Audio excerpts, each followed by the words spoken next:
I wasn't a blonde and I was on the cover of Vogue. It was significant.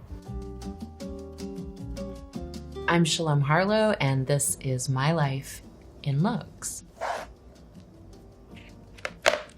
Here I am at Marc Jacobs' seminal runway show for Perry Ellis. This was an absolute affront to the fashion establishment at the time. This was very inspired by the grunge scene in Seattle, and this is how we were all dressing on the streets. I looked like this in my off hours, layers on layers, prints on prints, skirts over pants, lots of florals. This was the early 90s, the beginning of the grunge movement. And us youth realized the world we were inheriting was going to be multinational corporate run, and we intentionally didn't want to embrace labels that had already been established. And so we found our clothes on, the streets and vintage stores and made it our own. And this is where Marc got his inspiration. Wow. It's quite an epic image. Grace Coddington is off camera, right? Such a genius stylist trick. She's fluffing the train so it'll have that incredible arch to it. Hey, look who it is. It's Shalamber. That's what we call ourselves. We started calling ourselves that then. Shalom and Amber. It would be at least once a week that somebody would, not once a week, multiple times a day during the shows that somebody would call me Amber and her Shalom. We were interchangeable at a certain point. Those days also, you didn't get confirmed for a Vogue cover. They would do cover tries, and we would be booked to do a day of just strictly cover shoot pictures, and you would shoot 2 or 3 possible cover tries, and then they would decide. Oh, this is so special for me. I love this series of photographs. I shot this with Irving Penn, Mr. Penn, as we called him. We were in an atelier, an old artist studio in Paris. The walls were crumbling down, as you can see the texture behind the walls.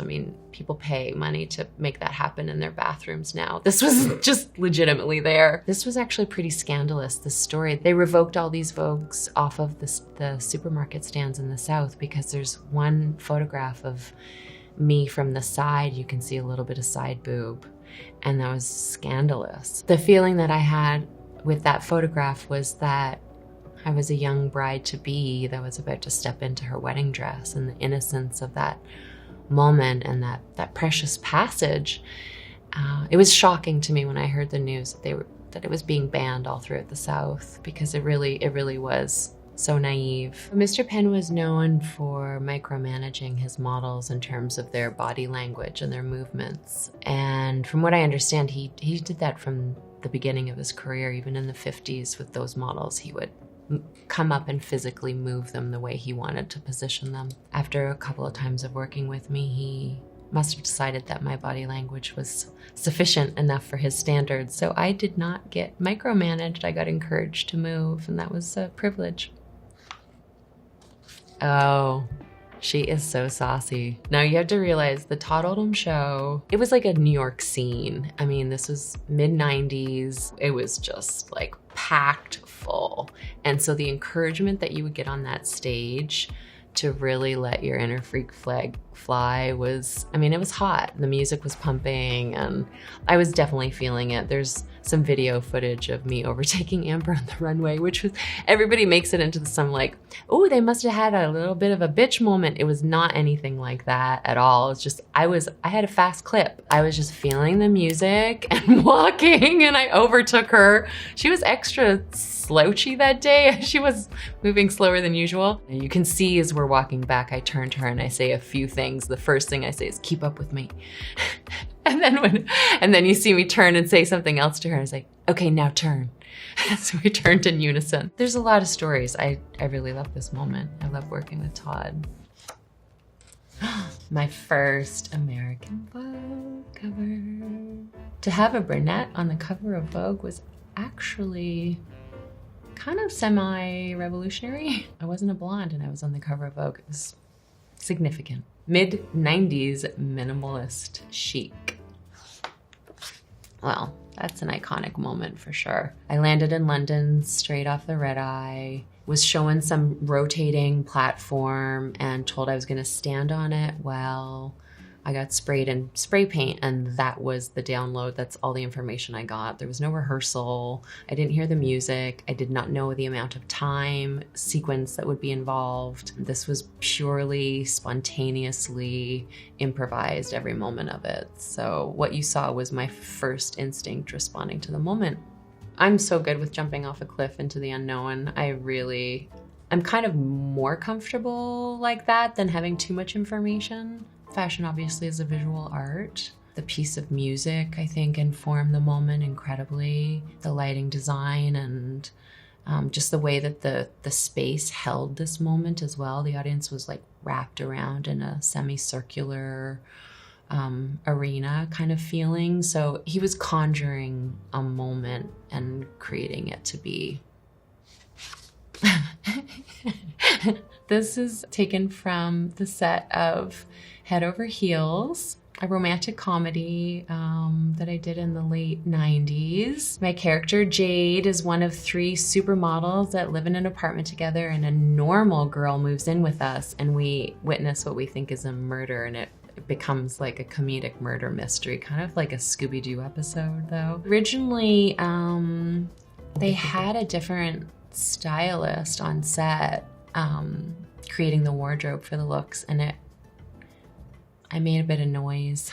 It wasn't quite up to par. So they hired like a legitimate stylist to come in, and she got it right. And she allowed me and all of us to kind of create our characters, knowing that it needed to be, that the outfits had to communicate a level of ridiculousness in order for the comedy in it all to land.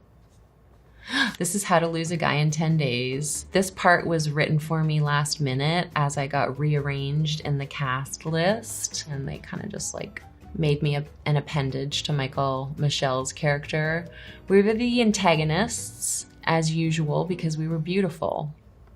Ooh. This is the Met Ball. I loved getting ready for this. Traditionally, the Met, you're invited to it by a design house. And one year, a group of us women decided that we were going to buy our own table so that we could dress ourselves the way we wanted to. I found this gorgeous old Bob Mackie vintage cape, slinked myself into a little Nina Ricci bodysuit, and draped myself in some fabulous diamonds, and off I went. There's a particular thing about presenting the look the designer has and their particular aesthetic, and then there's another thing of like how you want to show yourself. And this year it was Model as Muse. It felt particularly important that year to be authentically representing how we wanted to portray ourselves. In terms of Model as Muse and like what our particular role is as contributors, I don't know that it's something that can really be articulated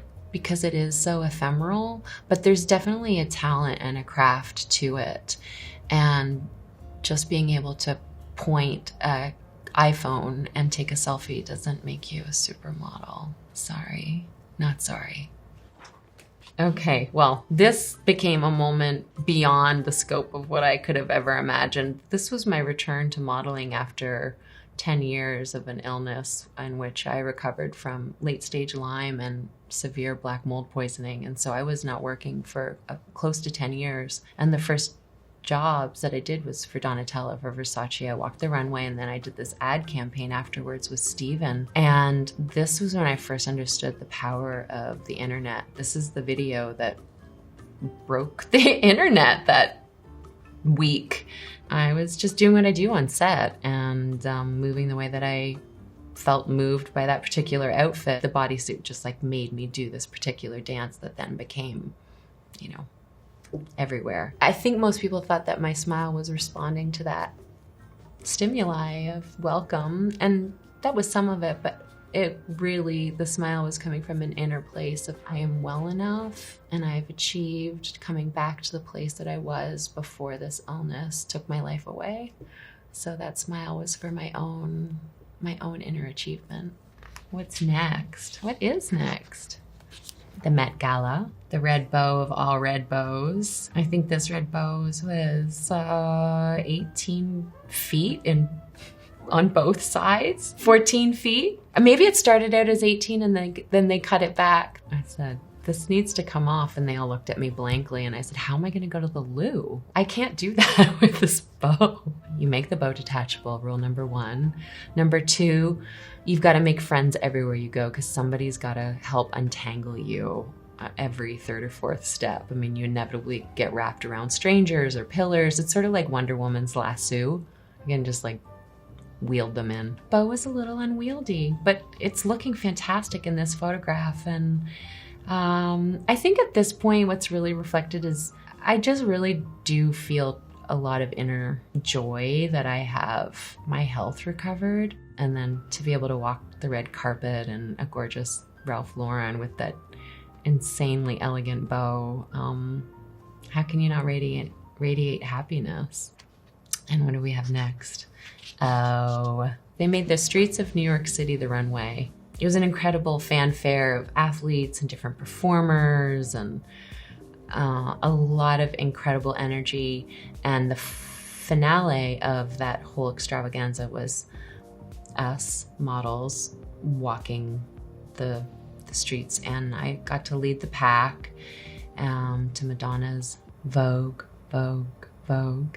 The video of this is really kind of special because the crescendo of the music building, my body just took over and my arms found themselves in the air. And I think you can see a real earnest moment of feeling inspired and feeling the collective joy and celebration on the streets. It was really easy to embody that and reflect it back to the audience. I want this one to sit her down and just kind of give her a hug and tell her it's going to be okay. And if we can think of ourselves as our sweet younger selves, even in the now, like eventually my hair will be gray and I'll even have more capacity for self-empathy. So I'm a sweet little me now too.